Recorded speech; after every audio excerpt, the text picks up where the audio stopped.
Welcome to the Love Mondays podcast. My goal is to bring intentional and authentic guests who can help everybody love their Mondays. In this world where many people do not live an intentional life, I believe little things and big things can make significant changes and help people be much more fulfilled. I'm super excited about today. So my guest is Danford Gomes. He's a performance coach and consultant. He spent 15 years of performance coaching in the health and wellness sector, as well as 5 years of experience in leadership and management. When coaching, he predominantly works with intellectual athletes, and that he defines as individuals who are high performers in their respective corporate or entrepreneurial occupations who seek to enhance their overall fitness levels in an approach that complements their very busy schedules. In addition, Danford co-manages one of Movati's largest personal training teams in the country at its Mississauga location, and helps career-oriented coaches with best business practices and ongoing education support. So when he's not coaching or managing, he's spending quality time with his family, coaching his sons in various sports. Danford also played soccer against me on the field, and I know what it's like to play against somebody who's an elite athlete. Danford, welcome to the program. Thank you, Ron, for having me. So I really want to dive a little deeper into kind of what you're talking about, where I work with a lot of CEOs, a lot of executives, a lot of leaders who have extremely busy schedules. And one of the biggest things that gets in the way is time, right? So let's start right there. Let's think about an individual who just can't find a way to get to the gym. What would you give in terms of advice to that person? My general tip for that, and it depends obviously from a person's logistics of you live in an apartment, do you live in a house, do you have young kids, old kids, pets? What you want to do is make two things the most sacred part in your house, or maybe three: your bedroom, your bathroom, and then your kitchen, right? The reason being is you'll spend a lot of the time there when you're not working. Now, in terms of exercise, I always try to tell clients, let's not make good the enemy of perfect. A lot of times good is good enough, especially when done over a period of time and consistently. So some clients I have who travel a lot for work, maybe they're in New York or LA for work and in Canada sometimes. Yes, when they're in the gym setting with myself, we have a great facility with equipment and we'll use it. But when they're away, we'll make them programs where they can do it in their hotel gym on using body weight, using a few bands. But the most underrated thing that could be done within weather permitting is actually just walking. Now, Dr. Jabaltra, who's an exercise physiologist in Canada, is one of the world leaders in high intensive interval training. He has a book called The 1 Minute Workout, great book I recommend doing. Through many years of research, he found a simple task. If you find stairs, so stairs in your house, if you live in a 2-story house, or if you live in a condo, your condo gym stairs, there's a term called VO2 max. Basically, it's a way of measuring your oxygen capacity and your overall aerobic fitness. And they found if any individual, regardless if they're young, old, able-bodied or not, if they were just to walk up the stairs or walk fast at your pace, whatever their perceived 8 out of 10 is for that person, that could be really slow for elderly person, it could be really fast, it depends. And you do that for 1 minute straight, once a day minimum or multiple times in a day, has shown to improve results in someone's overall VO2 max and aerobic capacity, right? So unless a client tells me they live, in an igloo, or they only have slopes and they live maybe in a tent, most people, and I would say most people have access to stairs, in exception to things like knee injuries. I understand that, right? So some sort of 1 minute high intensity interval program with using stairs, for example, goes a long way. From that, in my opinion, that's the foundation. From there you can build, right? So, okay, I do have stairs in my house, in my townhouse, for example. When the kids are sleeping at 5:30 in the morning, when they wake up, I'm just gonna go up and down these stairs at my perceived 8 out of 10 effort for 1 minute. And then you can track, if you're a person who likes data, okay, it took me, I was able to do 3 flights in 1 minute. Or it took me 4 breaks. You write it down on a notepad, on your phone, whatever you want. Next day, try to beat one variable, whether you beat the amount of flights completed in that time, whether it be the amount of rest you've reduced by, or maybe you took an extra bonus in an extra minute rather than just 1 minute itself, right? And then you'll see some momentum. I always advocate that action generally precedes motivation. So a lot of times when we look at willpower, I'm going a bit of a rabbit hole here, but you look at willpower in terms of, oh, I can't follow a diet, or I can't follow an exercise program. and I must have the lack of willpower. So I read self-help books, I listen to podcasts, and they're all great, don't get me wrong. But if chemically you're not in the right position, no matter what protocol you use from said author or professional, it may not work long term. There's a saying, you never go car shopping when you're hangry, or just shopping when you're hangry, or hangry is another word for hungry and angry at the same time. Because even really smart people who are very educated make uneducated decisions with food choices or purchases because their blood sugars are low, right? As a practical example, hey, if you ate something, you're calm, you're a little more stoic, you have a better reasoning when you make decisions. So same thing with exercise. Like we're waiting for this perfect time where I'm gonna feel good. Maybe it's Monday, then Monday doesn't happen. So that 1 minute interval of going up and down the stairs not only gets a daily exercise in, but it sets the barometer for the rest of the day, right? Doesn't mean you won't have any problems, battling your vices of, let's say, snacks in the middle of the day, or whether it be alcohol, whether it be whatever it is for everyone, right? But it lowers the odds. Then what happens, maybe the time you didn't have for the gym is possible, right? So that's my long-winded answer for it, but that's kind of the 1 minute workout using stairs is a good foundation, and then you can build from that. Yeah, no, I like that. I mean, there's so much in there because you were talking about, look, it doesn't have to be a long period of time. It could just be a simple 1 minute workout up and down stairs. It could be walking. And you did mention the 3 rooms. So I do want to come back to those rooms. And as you were talking, you really reminded me of Atomic Habits, right? A book which talks about those little things can make a big difference, right? So one of the habits he talked about, a little bit disconnected from this topic, is he just deleted Instagram from his home screen, and it took that automatic reflex away from just going and scrolling, right? So for you, I like how you talked about it's those little habits, and I love what you said about action, right? Because a lot of people will be like, when I'm motivated, I'm going to do it. You're kind of flipping it on its head and saying, look, if you take action first, you're actually starting to move your body chemically into the state that's going to make good decisions, that's going to feel good about yourself. And I love your example of being hangry and never go to the grocery store because you're going to end up with bags of chips and all kinds of stuff. Yep. So it's many little tips in there. I want to bring you back to what you said. Okay, the 3 rooms which were really important. I'm really curious about this. You talked about a little about the kitchen, the bedroom, and the bathroom. Can you talk to me about a little bit more what you meant by that? Sure. So let's start with the bedroom. Wake up that there, right? So yes. There are a few things we can look into, right? I have 2 young kids. They're 5 and 3 and I have 2 boys, and my wife's done a great job. And, together, like we made sure that they didn't sleep with us in the beginning because that's our sacred time. It was not easy. Like you have kids as well. It's not an easy reaction with parents, but having that sacred space, other than obviously emergencies, right? It also gives you a pound is there's a thing called blue lights or electromagnetic frequencies. There's a lot of research behind it. Some are not as empirical, some are. But the general consensus is there's a lot of information communicate with your body when you sleep, when you're in your environment you're sleeping in. So there was and I'm paraphrasing here, it's not the exact study, but there were these missionaries that were sent to Brazil in the Amazon area, helping provide resources to Aboriginals. And they gave flashlights to these Aboriginals. And they were just like, well, why do I need this? And the missionaries, the Europeans were, well, so you can see at night. And they said, why would we want to see at night? So you can do work. We don't do work at night. And what do you guys do? Well, we go to sleep. And it was really, insightful because, of course, we've evolved a long time. It was interesting to see, I think it was, I'm not sure of the timeline, maybe 2007, 2008, there was a monsoon in South Asia, which hit India, Sri Lanka, and other parts of South Asia. And there was this picture, I'm not sure if it was a National Geographic or it was on a website, but there's a helicopter coming in, a United Nations helicopter trying to save people. And there were people who were trying to get saved throwing spears at the helicopter. They didn't know what it was. And this is 2000, early 2000. So there are parts in the world that are so excluded from Western society, which in that case was a bad thing because they were trying to get saved.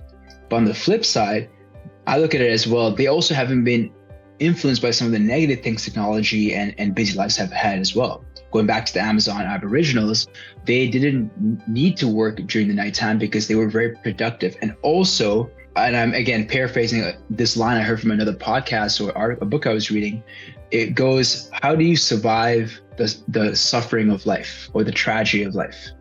And it goes, the answer is by having responsibility. right? When you have responsibility, whether it be family, whether it be a position at work, whether it be a pet, whether it be a sports team, you're a captain, you tend to have anchor points that you can hum and haw about how hard your life is, but that's not going to change the fact that that person's or people need you. So when their responsibility was obviously a tribe, but also the fact that they didn't have flashlights and didn't have the technology to navigate during the nighttime. So they had to be super productive during the day. Waking up with the sunrise, every minute accounted for, they'd be hunting, cleaning, whatever it may be, and they got everything they needed and they go to sleep. Because we have technology, which is a benefit for a lot of things, but also we tend to forget, we get desensitized of what we're using. We're going work and productive, not productive working at nighttime, that goes a long way. So going back to the sleep hygiene part of it, sleep hygiene is the word I like to use regarding the bedroom. Why I chose kitchen, because that's nutrition. And why I chose bathroom or restroom is because that's gut health, which has a big influence in everything I mentioned. When I look at sleep hygiene, I'm not necessarily referring to just sleep. So yes, you want to sleep 7 to 9 hours. There's a really good book by Dr. Michael Brose. I probably pronounced his last name incorrectly, but it's called The Power of When. Great book to read. Talks about how to manage your sleep hygiene, and also the right time of the day is different from person to person. Some people work better in the morning, some people work better at night, but there's actually a science behind that. Going back to sleep hygiene, 7 to 9 hours, but also what are you doing before you go to sleep as well as upon awakening? Common adultism things that most people do to de-stress, which is more prevalent in the pandemic the last 2 years. Things such as watching late night TV, falling asleep on the couch, reality TV shows. A lot of times the shows are not even intellectual. It's more just to numb you from the work you've been doing all day. And that's where I would say is important. So having a room without any electronics in your bedroom, ideally, if you can. Your phone, whether it be an iPhone or Android, so will still work at airplane mode, meaning in terms of alarm, if you need an alarm, but you just want to have calls. And if you need to take a call at 2 a.m, you have to actually question why you need to do that. Unless your job is, let's say, a paramedic, and I understand that, right? So having a really sacred place in the bedroom, cleaner sheets, making your bed. There's a book, I believe, called Making Your Bed, along those lines and habits, right? And then in the morning, same thing. Are you like waking up in the morning and first thing you're doing is checking your phone emails? Do you have a refractory period of, hey, let me brush my teeth, let me say hi to my kids if you have kids, or your pet, or anything else, and then come back to it? So who does a really good job, and observationally speaking, would be the military, very sacred in the routines of bedtime. And I think that would be a lot part of the bedside. Before I go into the kitchen and the bathroom, do you want to add any more questions to that? Yeah, no, I really like that. And I think you took it to a really nice place where you said, look, there's societies which don't rely on electronics as much. And actually, I was talking to somebody yesterday about this who said, electricity can actually be a detriment because nighttime is meant to sleep. So it's kind of trying to use the blessing of technology. Don't make it a curse, is what you're saying. And sleep used to be almost like it used to be like a superpower to say I only slept 2 hours or 3 hours a day. And now I think it's starting to become common practice that sleep is so important to really functioning at a high level, right? And so I love how you brought it there to sleep, and you talked about little things like blue light and technology. And look, having your phone out of your bedroom, if you've had it for the last 15 years in your bedroom, is not an easy thing to do. So it's about how do you create little habits? Maybe, wait 30 minutes after you wake up before you touch your phone. And for me, because I've read so much on this topic, I really try not to look at my email or text messages for at least 30 minutes when I start. I start my day with trying to run my day as opposed to my day being run by my phone. And so I really, really like how you took it there. So what else can people do to get to that 7 to 9 hours? Like, what are some simple things? I love your example of, hey, walk up the stairs at least once a day for a minute at 80%. What are some simple things people can do to start actually living what you said? Let's look at the evening, right? And let's look at the start. 2 things: how you end your day and how you start your day, and that will dictate a lot of the rest of the sequence of events. In terms of evening, having a set time of, I call it blackout time, whether it be ideally the last 2 to 3 hours before your preferred bedtime. So if you want to sleep at 10 o'clock at night, around 7, 8, latest 8:30, you're saying my phone's away, whether it be journaling, if it's analog, whether it be reading a book, whether it be going for a walk if you like, whichever may be. having that routine. It depends from person to person. Obviously, if I've had clientele who travel for work for sales or meetings, so it's not going to be easy. You may have client events that force you to go on a Thursday night for drinks as part of the job requirements. So, but those don't represent 80% of the time. So I'm looking more of the controllables of 80% of the time. What can you do? So having that clock. So whether you have an alarm set, whether it be one of my family friends and colleagues or more family friend, he works for Microsoft. He had a cool feature where Microsoft Teams can connect to smart lights, or the smart lights connect to Microsoft Teams, whichever it may be. And he works from home. And basically, if he's in a meeting that's a non-negotiable, all the lights in his hallway that lead up to his door turn red. So his kids don't have to bother him. And it's sync with the calendar, right? And then when he's in a meeting where it's a meeting but it's kind of informal, it'll turn to amber. So if they need a question, they can come in. And if it's green, he's not in the meeting, come in. Now that's a little tech, and I think there's a lot of work for some people. Yes. But I'm looking more of the symbolic part of it, right? In that case, it was lights. For what I use is really simple. I put the lights off. So that's my kind of trigger. Little trick I learned from a colleague of mine. I didn't know this, but Martin Luther King actually never needed glasses. I don't know if it's true or not, but it's what I'm hearing. He never needed glasses, and his actual glasses are, some kind of museum in JFK Airport. But he would wear the glasses when he public speaks in his speeches to give him a bit of a persona. It was a totem, an anchor. So he put it on, he knew, okay, it's time to turn it on. That's an example you see a lot of athletes, whether it be superstitions they have, which means eating certain food before their game, time listen a certain way, listen to a certain song. Almost every high performing athlete in every sport has that to increase performance. But the same anchor points can be used to not decrease performance, but to wind down, right? So for me, I turn the lights off in my hallways. As I'm going through my dinner, I'll turn one more light off. And that's telling me, listen, these lights are off by a reason. Kind of the same way, it's been a long time since I've been to a club, but when you go to a club, it's like last call, they start playing the, what's that famous song? Wanderlust, or that song, which is a rock song, Wonderwall. I'm probably saying a song like that gets people, okay, it's time to call it a night. They slowly, or in the Grammys or Oscars, they start playing the music to get the person off the stage. Like, what is that for you? Sometimes it's using technology and lights off, or with my friend using cool stuff with Microsoft Teams. Sometimes is taking your dog for a walk, right? Whatever actionable item gives you a subconscious and conscious trigger to say, hey, this is off. Sometimes alarms just don't work. Or the intent of, okay, 8:30, I'm going to call it a day. It often doesn't work. So you need a behavior that you continuously do and it takes about 66 days on average for a person to change your behavior. So repeatedly making a mistake, that's okay. And then figuring out what that is. You can experiment. Maybe it's like your mom calling you at a certain time. So you're telling your mom to call you at 7:30. Just check in. That's your trigger. Say, after this call with my mom, I'm going to call it a day. Right? For me, it's kind of simple. My kids go all sleep and I put them to sleep and I kind of get sleepy too. And that's my downwind. So that would be my biggest advice to people, is trying to find some sort of totem that's a behavioral in nature, that's kinesthetic in nature, that will prime you to want to start winding down. And then over time, you may not even need that.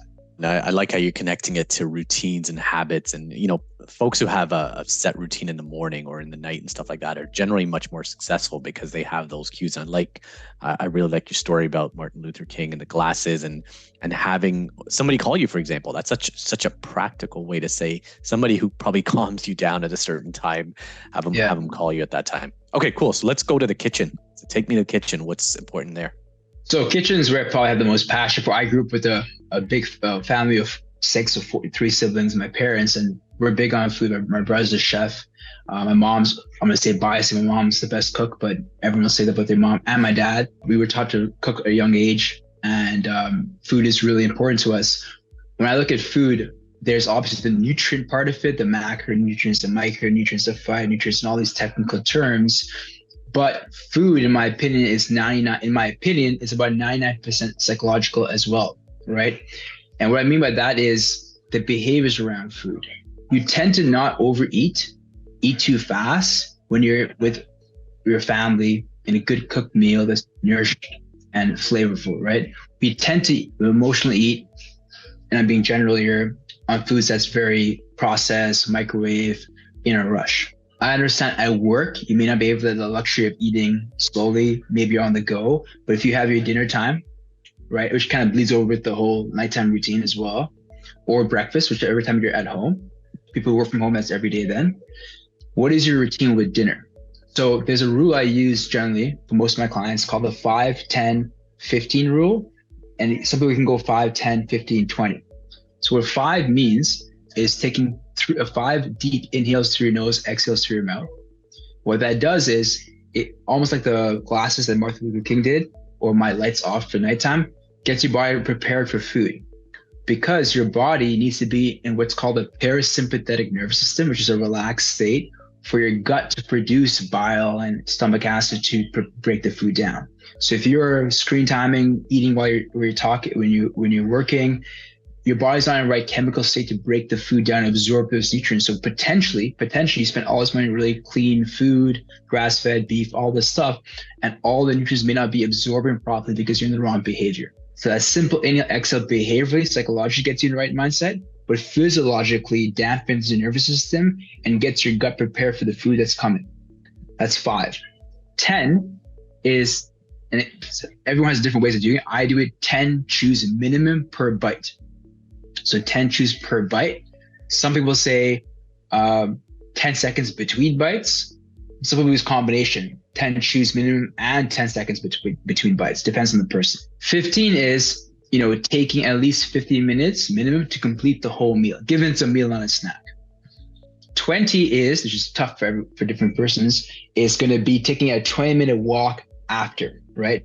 Shortly after. It could be a brisk walk to help with blood flow, help with gut motility, etc. When I used to do the audit to people, I would ask them a question in person or a virtual consultation, and they would say, yeah, I eat pretty slow, 20 minutes. And I got them to time it. They're like, man, it took me 6 minutes. Yes. Right? Or actually record the eating, etc. And they realize that's a lot.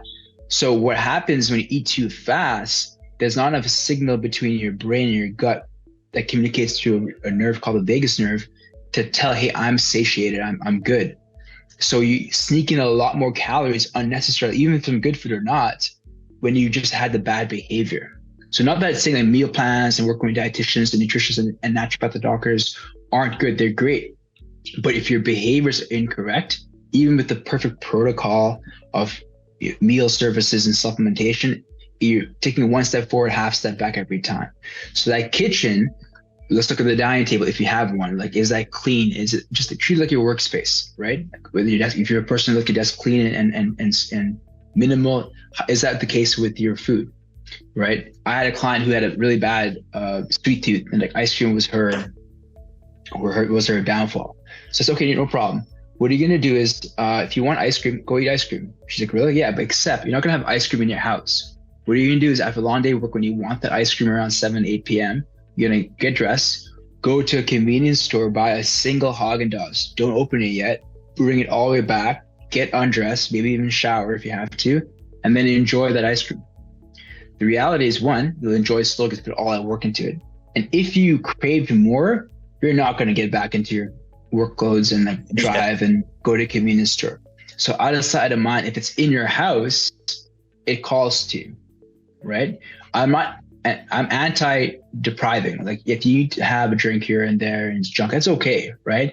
But you want to make your kitchen minimal of that. And if you want to then enjoy it, go out to a nice gelato place if it's ice cream, go out to a nice dining room for a glass of wine, but try to keep it minimal in your kitchen environment.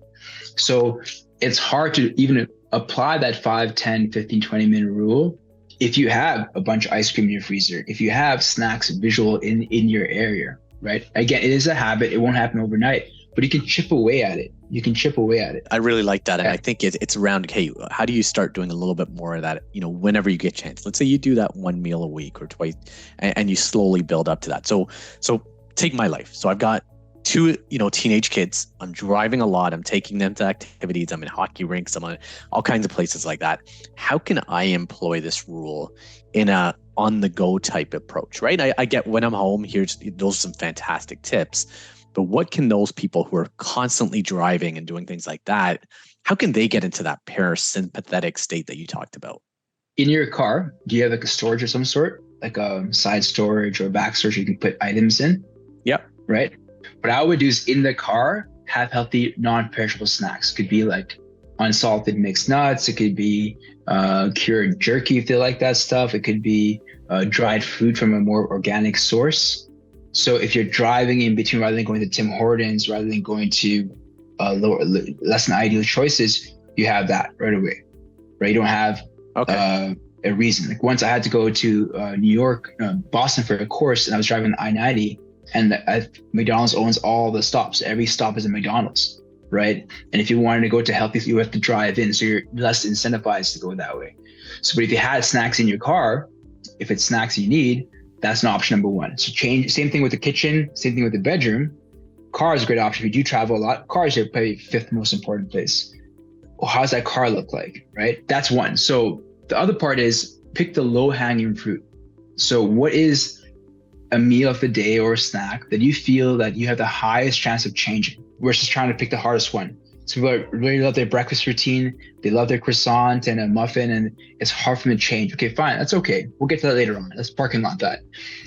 Which is the one you feel that you have the most motivation for doing it or highest chance of doing it? So when you're with your kids, maybe you can't stop the Tim Hortons run, for example, because of the hockey practice and that, the snacks you got isn't enough or you forgot it.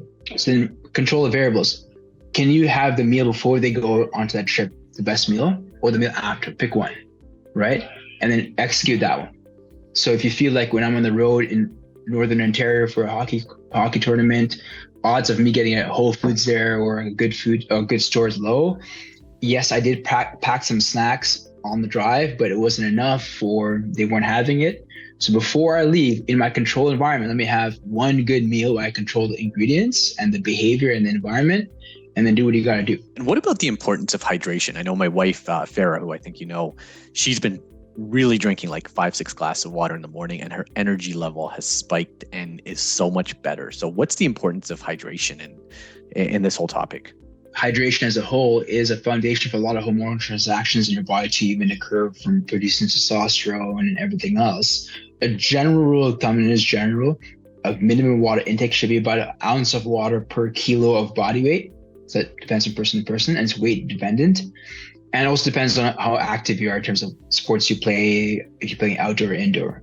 But water is a tricky one because it's just like everything else, a habit. So a technique I learned from a coach in the past was get X amount of mugs that gets you to your water intake. So let's say, for example, you're 100 kilo body weight, 220 pounds, and means you have 100 ounces. And let's say you're able to get one ginormous 100 ounce jug, or maybe two 50 ounce ones, whichever it may be. Let's make it practical. Let's say a lot of people do work from home. It's at home, okay? So you fill them up and you put it in front of you, right in front of you, in your desk, whatever. And you keep chipping away and try to drink it. The goal is to get to all 100 ounces by the end of the day, okay? Since you work from home, it walks around like a lost puppy. At the end of the day, you won't finish in the beginning. What you're gonna do then is take whatever's left in the water jugs of your quota, and you're gonna pour it out in the sink. You're gonna watch it, you waste the water you didn't drink. And you do that again next day. You fill it up again, and then you do it again. What'll happen X amount of weeks later, sometimes as early as 1 week, sometimes as late as 12 weeks, as a behavior, kind of crazy, you would go and pour the water, and there's no water. You know there's no water, but you're so used to pouring it, like, oh, there's no water. And now you've got that myelination going on, right? If you want to add a little more salt to incentivize it, like if you're frugal a bit, or that's your mentality, go and get the most expensive water you can get. Like go to get some like Essien or whatever is the highest one. Go to Whole Foods to get the most craziest water from the Alps of Switzerland, brought in by a monk all the way to Canada, whatever it may be. And you get that, spend a little more money on it, put a little more stakes on it, right? And put that water into your 100 ounces. When you throw that water, if you're a frugal person or you care about that stuff, that's going to eat at you, right? And that's a way of getting water that I find works, I would say 80% of the time. Okay, cool. So let's go back to food for a sec. So give me 3 things that you think would be game changers in terms of positive nutrition, and 3 things, I know you talked about not depriving, so I get that. What are 3 things that people can eliminate from the diets that are going to be game changers? So 3 positive, 3 negative. Let's go with the negatives, get out of the way. The negatives are going to be any kind of refined sugar. which is nothing you use for most people, such as chocolate bars, ice cream, things that are processed sugars, right? And you can take small wins on that. So if you have a coffee with pure white sugar, switch it to brown sugar, then eventually to something else in black, right? So wherever you can find an alternative, either eliminate it completely if you can, or at least reduce it down to a better choice, brown sugar versus white sugar, for example, that's your first win.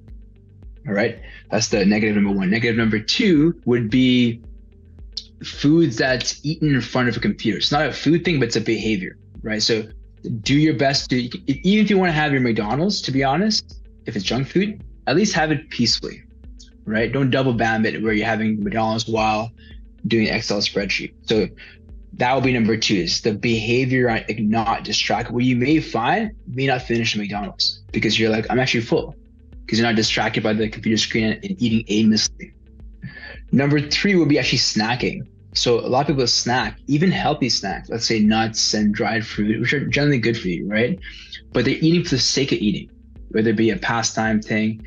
I'm not an advocate of snacking, generally speaking, for most people, because it induces a lot more calories in their diet, unnecessary. Have your meals, like your breakfast, lunch, and dinner, or 2 meals. Some people do intermittent fasting, that's fine, right? And try to avoid those in-between snacks.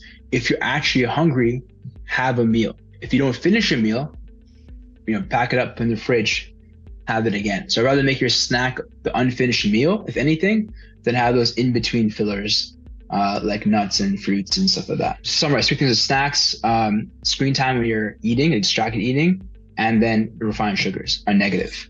Very good. Yeah, I like that around the screen time and, even on the go, things like that. So whenever you can kind of, eat, mindfully, right? To use a common term, you're saying that can have a meaningful difference. And it's even if you're having junk food, having it peacefully could be a little better than that. Yeah. And so let me go back to habits, right? Because I like your example of, hey, having your water glasses and pouring it down the sink and stuff. So eliminating snacking, I know for me personally would be very, very difficult. So what are some ways I can have success that way, right? Like, do you have any other tips like that to say, hey, I'm used to having a certain snack, cookies are my thing at night and I'm tired. So it connects to all the things you're talking about. And I generally succumb to that. What can I do to break those habits? A few things. One, have a really good meal. So a lot of times it's not a knock on someone's cooking skills, but when the meal isn't nourishing, not only in the quality of the food, but the flavor of it. Like, I'm Indian, I like a lot of spice and flavor. And if I eat a Caesar salad, which is okay, or even a garden salad, it's good for you. There's no gusto in it, right? So I need something extra. And whenever I have flavor in something, I tend to not want to overeat that meal. And I definitely don't want to snack. A lot of times snacking is because you're not getting the satiety from that first meal. So if you snack at, let's say 8 p.m. for cookies, look at your dinner. What's going on there? Can you add more substance to that? Not only in the amount of food, but also the flavor of it. That's number one. Another hack, loosely use the word hack, is using dark chocolate seldomly, right? So you can use, and obviously dark, I mean, ideally 80% higher, even 70%, as a little bit of a hunger craver will be a good option, because that way it's at least not high calories, a couple of squares. That's a bit of the 2 things I would say. But number 1 would be is when you snack, it's a sign that your meal wasn't good enough. Okay. Or you're an elite athlete that trains a lot, and that's possible. Those guys have to snack. That's fine. Yeah, I'm clearly not an elite athlete. I'm a Sunday afternoon soccer guy. Okay, so let's go to those positive foods. We've done the negatives or tips there. What are some positives? Well, first one I would say is try to get 5 colors of fruits or vegetables in a day. So the 5 colors are, and it can change, but it's purple, white, orange, red, and green. So what is purple? Beets, eggplant, there's purple cabbage out there, there's parsnips, etc. It's really simply going grocery shopping, look for a fruit or vegetable that's purple or close to it. I'll even throw blueberries in the purple category. Okay, then we got white, easy to use, mushrooms, onions in your food, fennel, garlic, etc. Orange, bell peppers are oranges, goes on. Red bell peppers, there's radishes, there is raspberries, etc. Apples. Yellow, same kind of category. And then green is probably the easiest one to get because it's green. right? Most people have a lot of green, which is good. But what happens, every color has a different what's called phytonutrient. So we have macronutrients, protein, carbohydrates, and fat. We have micronutrients, which are minerals and vitamins. And these phytonutrients that have these long Latin names that are hard to pronounce, but they have different types of antioxidant and cancer-fighting natures. But what we'll find is when you have these different colors, it doesn't have to all be in one meal, like throughout the day, throughout the week, you feel more satiated with your food, and you have a lower chance of wanting to snack. So you couple that with your issue of like not having a snack. If you throw those 5 colors in, it negates the negative stuff of like over snacking. So number 2 would be is having a protein enriched breakfast. I'm gonna need to have a full steak, but having some protein in your diet as well as some healthy fats. So example could be, use the most practical example. You're going to Starbucks. I have no vested interest in Starbucks. I wish I did. But you go to Starbucks, it's something you get on the go in downtown Toronto or even in Mississauga. You get the bacon egg bites and you get a packet of almonds. Is it better than a home cooked meal? No, but it's on the go. It's low carbohydrate. And the combination of healthy proteins and healthy fats help with a lot of chemical reactions in your brain. Neurotransmitters such as acetylcholine, which is a long word, but it does help with focus and sets your day up well. So some sort of protein and healthy fats in your breakfast. And the first one I mentioned was the 5 colors. The last one is just before you go to the last one, Danford. So some of my family are vegans. So what's a good substitute on a vegan basis for protein? So you can do like a chickpea or bean-based option instead, which is still fine, right? Or if you need supplementation, there's some pea and rice-based proteins that you can mix with water. That's totally fine as well. And number 3 would be fiber as a whole. So a good gram to hit per day is between 25 to 30 grams of fiber, right? If you were to eat 1 cup of cooked lentils either in the day or one sitting, that's about between 10 to 20 grams based on what type of lentil it is, having that 30 grams of fiber, right? So if you hit these kind of, I'm an advocate of KPIs versus meal plans. It's easier to get to. So one KPI could be 1 ounce of water per kilo of body weight, using the technique I told you with the bottles. Another KPI is aim for 30 grams of fiber, however you figure it out. Other KPI is getting 5 types of colors in your food, either in one meal or throughout the day, right? Other KPIs have some sort of good protein in your breakfast. The last KPI is have 1 minute, nothing crazy, of 8 out of 10 effort of something you're gonna do. Walk up the stairs, push-ups, whatever. And if nothing else changed, you did everything else, maybe you still had your red wine, you still had your coffee, your alcohol, your whatever it may be, and you just added those 5 things to your lifestyle, right? And let's say you use your weight scale to be a report card. I can't guarantee you lose 20 pounds, but you'll see some change, whether it be on the weight, on the scale, whether it be on how your pants fit you, if it's body composition, maybe it's energy, libido, performance at work. Those are things that I can narrow it down to. Okay, cool. No, I really like that. And I want to hit on energy for a minute, because I know you talked about some of your clients, executives, who their energy levels have gone way up, right? And energy is so important. So anything else with respect to, generating energy to have fantastic days and, conquer the challenges that people face? One, which is harder to do in Canada, but not impossible, easier to do in other parts of the world, is getting at least 10 minutes of direct exposure to sunlight. Right.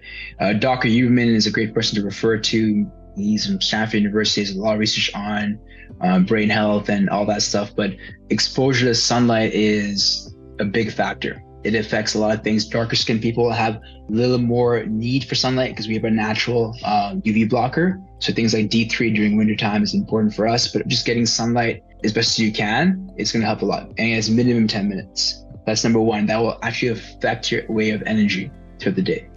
Second one we already mentioned was the 1 minute workout, right? That 1 minute of some sort of cardiovascular and muscle work will go a long way.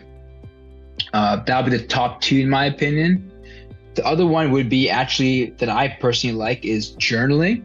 And there are many types of journals, the references I've used. There's one called the gratitude journal. Write down 3 things you're grateful for at the end of the day. It's really good to do with the kids. So you actually ask the kids to ask you those questions, which makes it harder to answer, but gets you thinking. You also write things like, what are the 3 things I learned today, which is rare, but we can write that down. I've used doodle journals. So doodle journals are basically just drawing random stuff. But if you can do it outside in the sun, that would be great. And there's another one I learned from James Alclature, which is basically called the idea journal. This one actually, the idea journal is basically, you write down 3 ideas, random ideas. If it makes you $1 million, amazing. If it doesn't matter. You're just trying to work the right side of your brain, especially if you're in a left brain dominant industry like accounting or analytics. You don't use your creative side as much. So writing the 3 ideas down. The next day, you write 3 new ideas. Okay, not bad. I can get you 6 ideas in 3 days.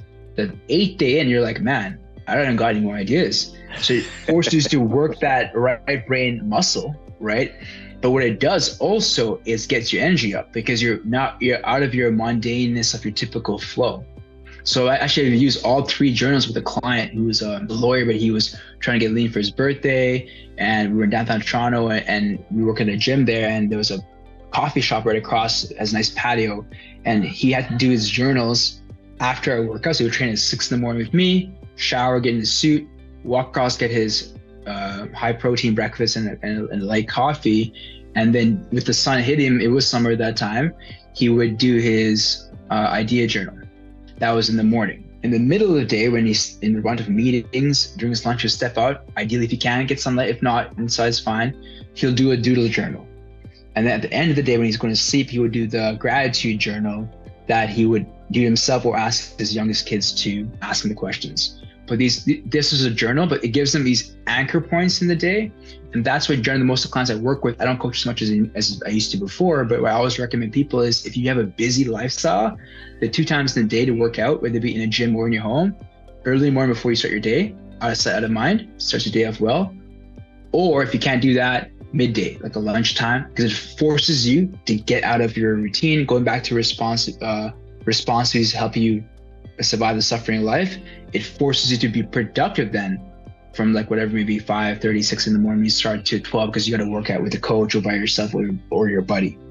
So the use of journals or some sort of behavior that anchors you in 3 times a day, morning, lunch, and evening, will give you the energy back.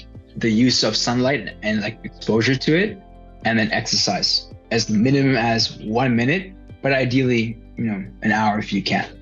Yeah, no, I really like that. And it reminded me of a couple of things. So I had this amazing gentleman, Jim Alling, who was a former president of Starbucks and CEO of T-Mobile. And he talked about the exact same habit of his kids and him. His wife started it. 3 things a day they're grateful for. I was listening to an Oprah video lately. She was talking about gratitude being a game changer for her.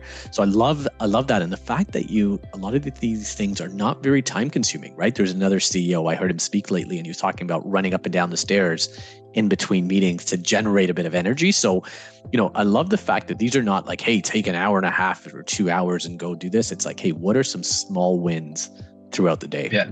So you have a term, and I'm going to read it here.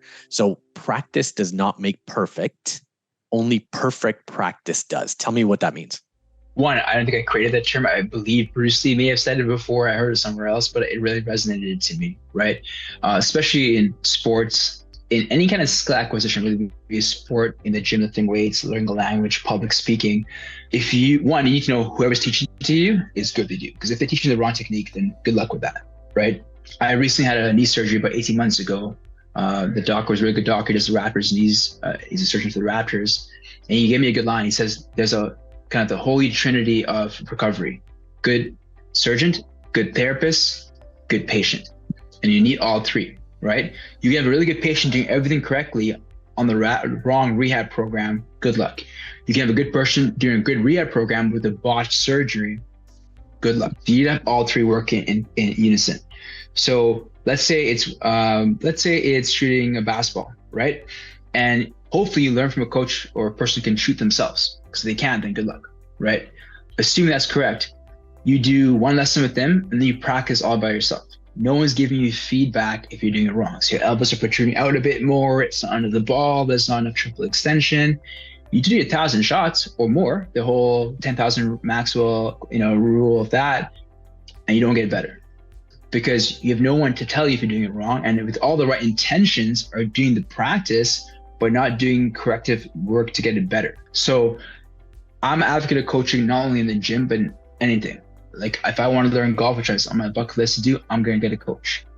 And just to paraphrase in the beginning, I don't train dogs. It's like I train my own dog as a hobby. I had a really good dog trainer help me out, but it's a passion of mine. He's an old boy now, 9 years old, but when he was younger, we would do things like protection work, tracking, and obedience. But what I learned a lot from animals is that they have a high level of emotional intelligence, right? A lot more than us, actually. So we have to be very stoic, but every drill I did with him had to have a reason, had to map to an outcome I wanted. So in perfect practice, it's a mantra I try to use. I'm not perfect at it, no pun intended, but what you want to do is, if you're doing it wrong, you have a bit of an inkling you're doing it wrong, get help. Like everyone needs coaches. One of our coaches we have at our club, we're fortunate to have, he's such an Olympian. He runs for Team Canada sprinting with Anya DeGrasse and everything. And he literally trains clients from 7 a.m. to 9, drives to York universities, sprints for a long period of time, comes back and trains again with the same energy. And that's a lot of mundane work for 4 years. 4 years of training for 10 seconds, right? Think about that, 4 years of training for 10 seconds, and anything can go wrong, right? But he has a coach, lean guy, super muscular, and we're like, oh, he should know what he's doing. And he's a trainer and certified with a degree and all this stuff. But because he understands that he needs someone objective to look at him to give him the feedback, because then he's just going to waste his time. So perfect. That's the key thing you want to think about. And I think that applies to not just me. I think for what you do for a living, if you're teaching someone accounting stuff, you teach your presentation skills, who's your feedback mechanism to tell you you're doing it wrong? And if you're not coachable, that's the different scenario. But if you are coachable, that will go a long way. Okay, fantastic. Okay, so we've got 2 minutes left. So we're going to make a super quick trip to the bathroom. So you're going to tell me one thing we need to pay attention to in the bathroom, because we never got there. And then any final words you have that we may have not covered. Number one is, people like a lot of newspapers in bathrooms who read stuff within their phone. People are not going to like this, but don't have that there. The reason why is you need to be in a relaxed state. So I mentioned before, you need to be in the parasympathetic nervous system to let your gut work and do its stuff. Well, guess what? If you're reading, checking emails on your phone, that makes it a harder time to use the washroom, right? Number two, this may not be applied for everyone, but having a lower seat, because that helps with basically how your colon lines up and using the washroom. And having nothing that's like perfume, so incense or the air purifiers, have a toxic load to it. So you get some natural versions of it, or maybe a candle instead, if you have those things. There's a website, I'll put in a link, which is called EWG, which basically gives you an archive of products that have a higher toxicity load. So changing your shampoo, your conditioners within reason, that will go a long way, because you do spend time there too. Awesome. Okay, cool. Final word. This has been super, super informative. I'm really, really appreciate it. Anything else we missed as we talked? No, I think, from my key things I wanted to get across, I think that's the biggest thing. But what I would say is that things such as sleep hygiene, the nutrition hacks, all that, they're not mutually exclusive. They all work together, right? So if you do the 1 minute routine, you may have a scaffolding approach where it affects your overall energy, which may affect your eating behaviors, and vice versa. If you change your eating behaviors to 5, 10, 15, 20 minute rule, it could affect that. So it's a matrix versus a linear progression. And audience listening, I think that's what the key thing you want to hear. And then the last thing I mentioned, the perfect practice, is that whatever advice you're taking, this may seem kind of logical, but I'll still say it, make sure the person who's giving that advice not only has education experience, but actually practice what they preach, but it also can show that advice works on not just them, because there are genetically gifted people out there who, I only eat black beans for dinner, for example, and look at how lean I am. They could have eaten chocolate and been lean potentially. So you want to show that person can not only do it for themselves, but they've proven it to other people who don't have maybe the same genetics or lifestyle that you have. And that's the person you want to listen to and keep them in. But I think everyone should need a coach, whether it be in the gym or in the workplace or in whatever, right? Fantastic. Danford, thanks so much. I think there's so much practical advice there, and really appreciate you taking time out of your busy day. Not a problem. Anytime. Okay, good stuff. Have a great day. You too.